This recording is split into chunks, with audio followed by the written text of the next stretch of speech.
It's like 2024, social media has vowed that we singles will not rest. The years you live single is far smaller than the years you live married. Go to school, NYSC, marriage. Rest. Rest. Stop entering people's DMs. Rest. Do you know yourself?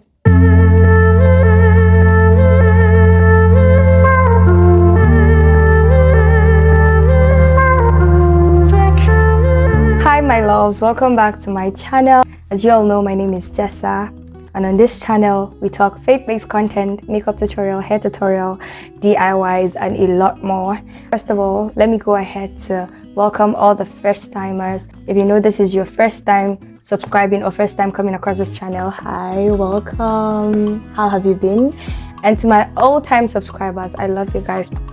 You are the reason why I do this every single time, and I do not take it for granted. I'd like to just say thank you very much for always subscribing and supporting the girl.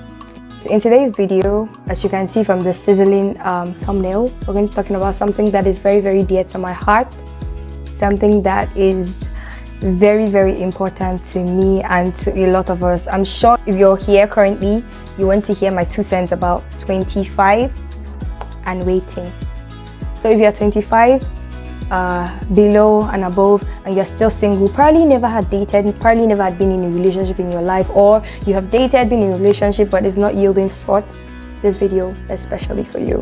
Let's get right into it. First of all, I'll just like to put a disclaimer out that I'm reading from like my notepad down here.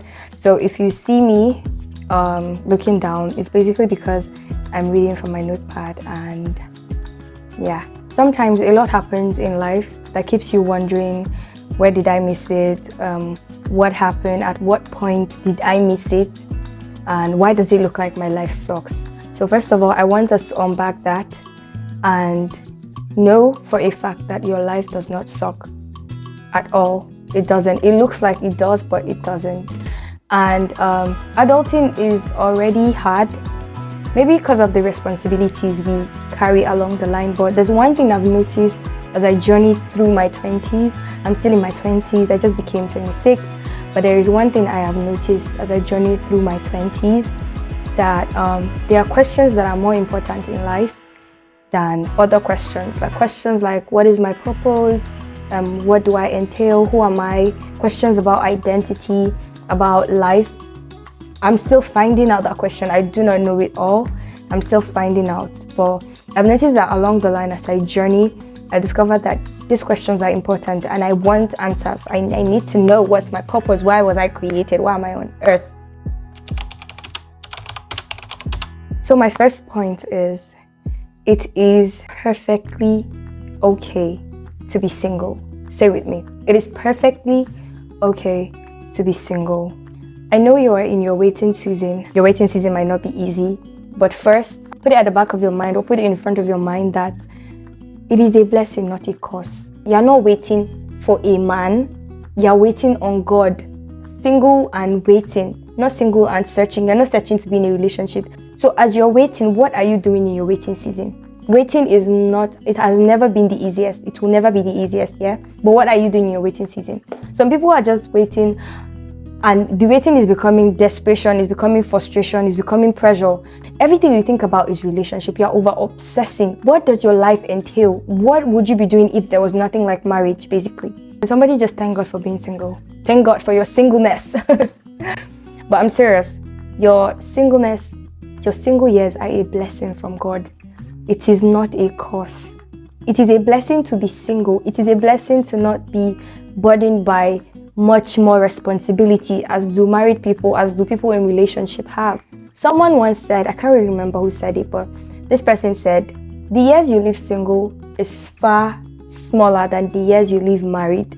What I mean is, if you are 25, you've been single for 25 years, you know, getting to know yourself, getting to discover your purpose and all. Some people don't even get to do that before they get married, yeah? But then you've been single for 25 years and then you get into a relationship at 26, God's so kind, you get married at 27. You've been single 27 years of your life. From 27 and above till you die. Let's say you die at the age of 100. Yeah? You are going to be married And that is longer as compared to when you're single. So first of all, I want you to know that it is completely okay to be single. It is not a curse, it is a blessing. At a point in my life, I used to be like, oh my God, what am I, a spoon? Am I a toothbrush? Oh, I want to be loved too. I want to be pampered. I want to be someone's air they breathe. But as I begin to mature, I begin to realize that, wait, I don't even know myself. So now there is no amount of years you can ever spend in knowing somebody, because people would always grow, yeah? People would always showcase new characters. You can never know someone completely. I said that to say that there's no amount of time you can develop to truly know yourself, but you need to know the basics, the important things like your identity. Who are you?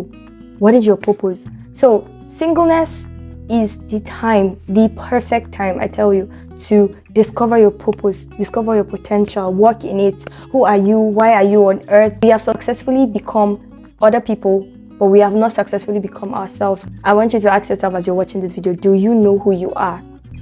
I'm not talking about, oh, I know my favorite color, I know my favorite food, my favorite hangout spot. What do you stand for? What do you live for? What are your principles? What are your non-negotiables? Like, what is your purpose? And growth structures, basically. Until you answer this question, you have no reason, you have no business being in a relationship, because you're going to cause yourself damage, you're going to cause your partner damage.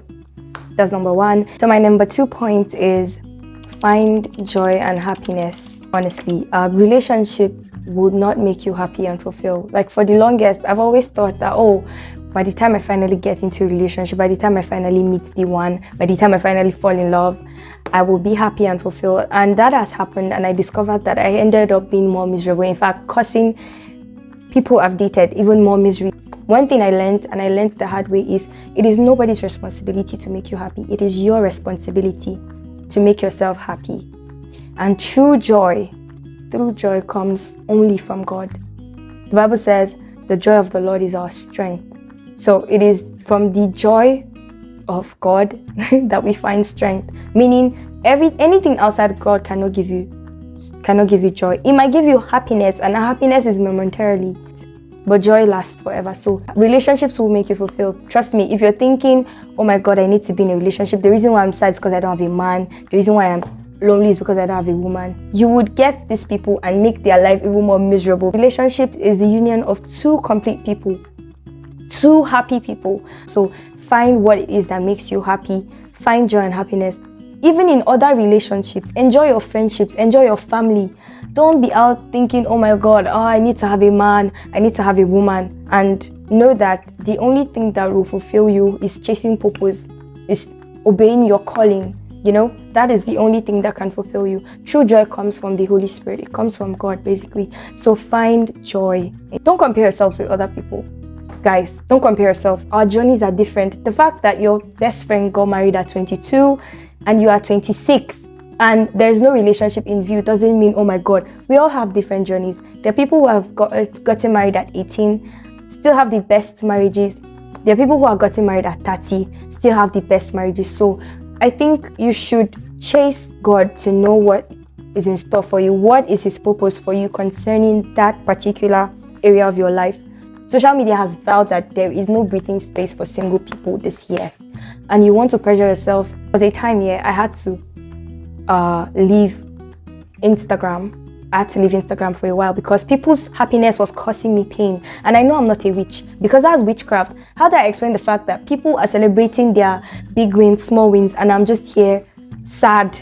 It's causing me pain and depression, but it is okay. Sometimes go off social media. Sometimes just go off social media. You have a real life that is outside of social media. So go off social media, work on yourself, work on your mind, and come back energized, because sometimes it can be draining. I'd see people get married. Not that I was depressed or I wanted to get married, but a lot of things were happening to people and I felt like it wasn't happening in my life and my life sucked. That's how I felt. But it's not that my life sucked. I was just focusing on the minor instead of majoring on the major things that were happening in my life. But I was just looking at the minorities and thinking, oh my God. So don't compare yourself with people, guys. Don't compare yourself. So you're 25, 26, 27. Everybody's like, oh my God, get married, blah, blah, blah, blah, blah. God makes everything beautiful in His time. Find joy true joy and find happiness in other relationships. Okay, so that brings me to point number 3. I'm just going to read it out. It says, learn more about you, be confident, grow, reach your goals, continue on the path of becoming your best self. That's literally self-explanatory. So what it basically means is, girl, chase your dreams. Chase your dreams. Do not waiting for a man. Like I said, you're waiting on God, not a man. You're 25, 26, 27, 28, even 21 and waiting. What is it that your hands are going to be found doing? What is it that your hands are going to be found doing? That's the question. Like, you have a dream, you have goals, you have aspiration. There are things you want to do. Chase them with all your power and all your strength and all your might. Invest in your business, invest in your goals. Okay, so you're done with school, you want to go for your master's. But what is the next thing? So there's a question I always ask myself here. Grace, what would you be doing if marriage did not exist? Like, what would be the next thing you accomplish? Because for the longest, I've seen this particular pattern. For a girl, I can speak for the girl. So the pattern is go to school, then NYSC, then marriage, or go to school, graduate, then NYSC. Some people even get married, then NYSC. Like, this particular pattern. And then I always expect, and then unfortunately, not everybody does anything again. After they get married, I just see people stop. Like, okay, especially for the ladies. And somebody says, because ladies give a lot, they give up a lot. Basically, I'd say both genders, there's a lot of giving up. Yeah? But if we're going to be honest, I'd say ladies tend to give up a whole lot more. Now, this is not being gender biased, but I've just noticed that it's the honest truth. Now, I'm trying to say it in a way that it doesn't sound too... I don't want the guys coming for me in the comment section, but I mean, obviously, you have to be a mother, you have kids, you have to be there for your children, you're a nurturer, you are growing a family, and sometimes you cannot just juggle this and that and this and that, especially if you never had structures. So if you check the percentage, the statistics of ladies that literally go to do even far more better after they get married are people that already had structure. What I mean is, are people that already had something they were doing, or something they were chasing, or they were working in their goals, in their dreams, in their aspiration. They already had a structure. They were not just waiting for a man. They were heads in their career path. They were the best in their industry. They were doing something for themselves. And then when they get married, it was easy to navigate being a married person. It was easy to be a wife, a mother, and a business person. It's easy. But starting something new when you've gotten married, I've never been married before, but I've spoken to a lot of married people. It's literally not the easiest thing, because right now you're trying to be a wife, you're trying to be a mother, you're trying to be a human being, you're trying to be a sister. There's a lot of trying to be. Chase your dream, girl. Chase your dream. Your marriage shouldn't be your end, basically. Like, I've had this conversation so many times with a lot of people, and I'm like, okay, so after you get married, what's the plan? But it seems that, especially in this part of the world, I don't know what happens, but in this part of the world, most ladies, I wouldn't say everybody, but when you get married, it stops. Okay? Like, you're more than that. You didn't just come to this world to go to school, get married, give birth to children, and die. Like, you're more than that. God has placed so much on your inside, so much potential, so much value for you to just... Marriage shouldn't be your end, basically. It shouldn't be your end. It should be an added blessing when it comes. It should add to the number of blessings. It should be something adding to you, not just something stopping you. So now, I'm trying to also balance it. Now, this is not me shading the stay-at-home moms or the moms or wives who do nothing but raise their children. God bless you guys. Now, that is also a ministry. Taking care of kids, taking care of a family is another big, I think it's the greatest job in this life here.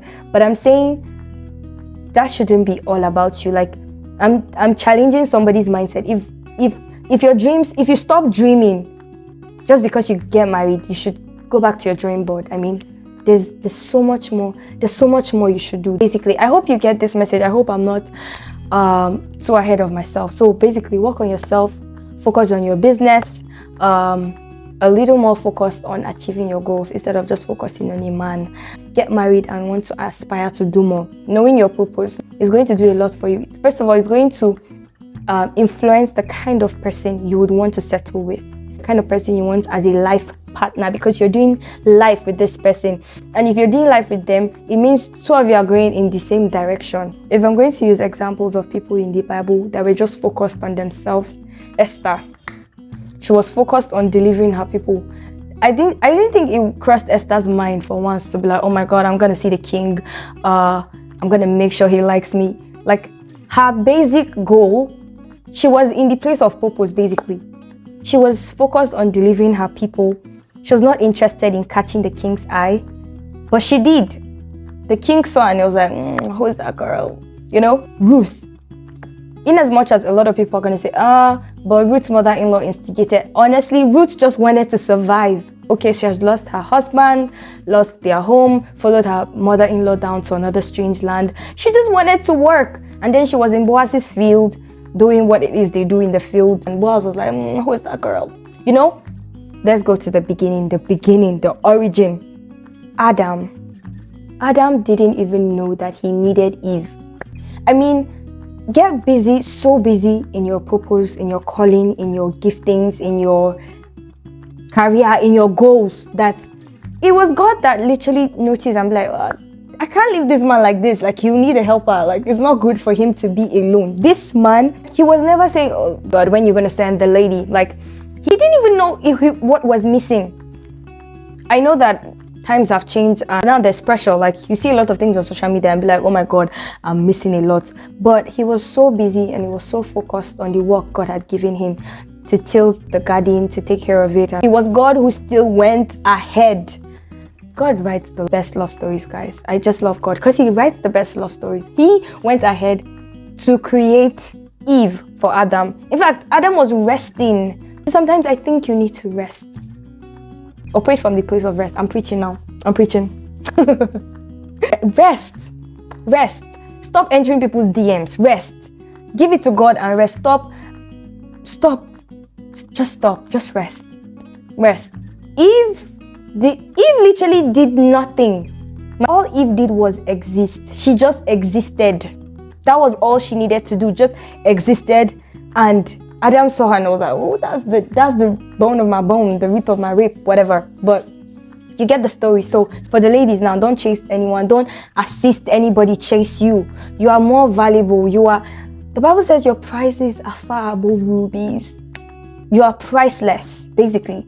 And you're chasing, you're begging for love. A man, you're begging for love, you're begging for attention. No. I know it is you that is saying that singleness is a curse. I tell you, when you work on your mindset and see that it is not a curse but a blessing, you begin to see the fruit of it.